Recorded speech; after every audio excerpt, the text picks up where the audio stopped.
In my last video, I showed you all the photography that I made on the trip that Heather and I made via airplane from Chattanooga to Charlotte, North Carolina, and then via airplane from Charlotte to Las Vegas. And then we drove to Anaheim, California to go to Disneyland, and I showed you the photographs we made during that drive. This video is about the photography from Disneyland.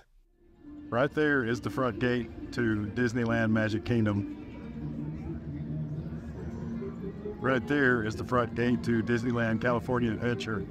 Could not be closer together. We went to the Disney parks for 2 days. The first park we went to was Disneyland, or Disneyland's Magic Kingdom.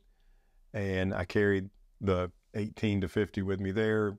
Didn't get a whole lot of shots. We were really concentrating on trying to get as many of the attractions done as possible, and there wasn't much time for photography. But I did make this 1/800th shot wide open at 2.8, 50 millimeters of this bronze Donald statue with a nice bokeh-fied background.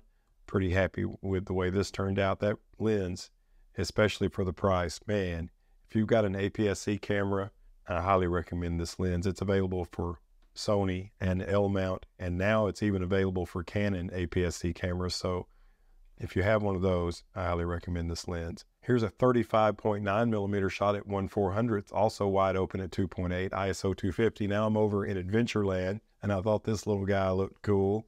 I adjusted my composition to where I had one of these torches with the fire coming off of it in the background. There's actually another one here that you can't see that well, but anyway, I had a second, and I was able to get my camera out and make this shot.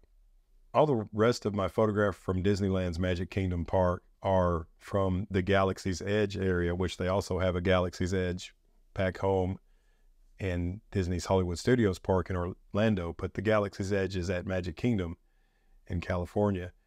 And this is a shot of some wooden Star Wars stuff that they have theming the area with. 1/60th wide open at 2.8, 25.4 millimeters. And my subject in this shot is this guy. I've got my focus point on his eye. But you see these two in the background. They become the subject of my next shot. And here are the two guys that were in the background of the last shot, and they become the subject of this one. Let's see, this one's 25.4 millimeters, 1/50th of a second, f2.8. All these are handheld, ISO 500. Now this is also in the Galaxy's Edge area. This is just a lamp. I guess it's hanging from a tree. And it's 39.7 millimeters, 1/80th, wide open at 2.8, ISO 400. And this is in one of the shops. I thought this $140 Stormtrooper was worth a photograph. I would never consider buying such a thing, but I like to take its picture. And this one's 24.5 millimeters, 1/100th, wide open at 2.8 and ISO 640. We're here at Pixar Pier. The Incredicoaster is there in the background. And for the first time, I'm using my 15-stop filter.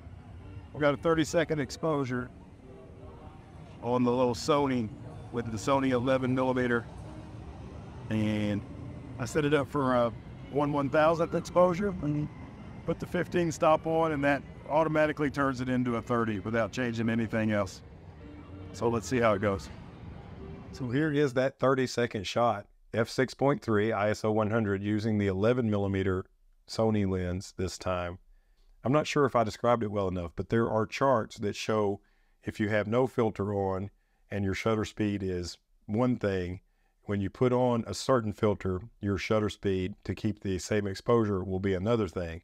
And I memorized that with my 15-stop Maven filter, if I have my shutter speed at 1/1000th of a second and I keep everything the same, I can put that 15-stop on and it will be exactly 30 seconds to get the same exposure.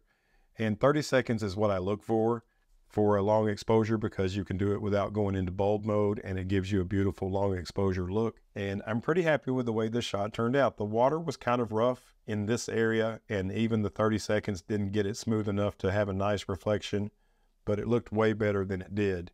And it's nice to have that 15-stop filter because you can get a 30-second exposure in broad, bright daylight.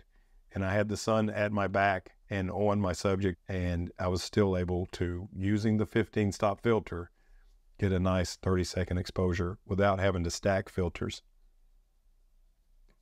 Here's another shot from Disney California Adventure. They've got this place set up to look like the port of San Francisco, which is a fictional city that's used in the Big Hero 6 movie.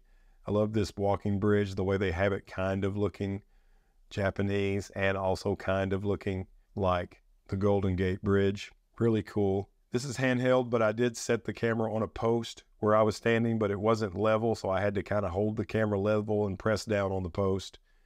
And this is 1/30th of a second f4 ISO 250. Really happy with the way this turned out. I love the reflections in the water. I wish this rock wasn't here because it blocks the Port of San Francisco lettering from being fully reflected. But really happy with this, and this is kind of right at sunset, maybe even a little bit past official sunset, but the light in it is pretty nice. Now this is after sunset here. This is a 1/20th of a second shot at f6.3, ISO 2500, also with the 11mm lens, as all of my shots from Disney California Adventure have been. Love that little lens. And with Heather, we go in on the handicap side, which is the exit side of roller coasters. And she was in her power chair, and I just set the camera on the headrest of her power chair and got the shot level. And my idea was to get the entire scene. I love all these lights in the top and the background with the people waiting to get on the coaster. And I waited until one of the coasters came in. I didn't want to get it going out because I would lose the front of the roller coaster. But I waited until the roller coaster came in and made this shot in 1/20th of a second. And even though it's going really slow as it's coming to a stop, there's still some nice motion blur in it. And I'm pretty happy with the way this shot turned out as well. Thanks for watching. If you enjoyed the content, please take a moment and hit the thumbs up button. If you want to see some more, subscribe and hit the bell. And as always, I look forward to seeing you in my next video. Bye-bye.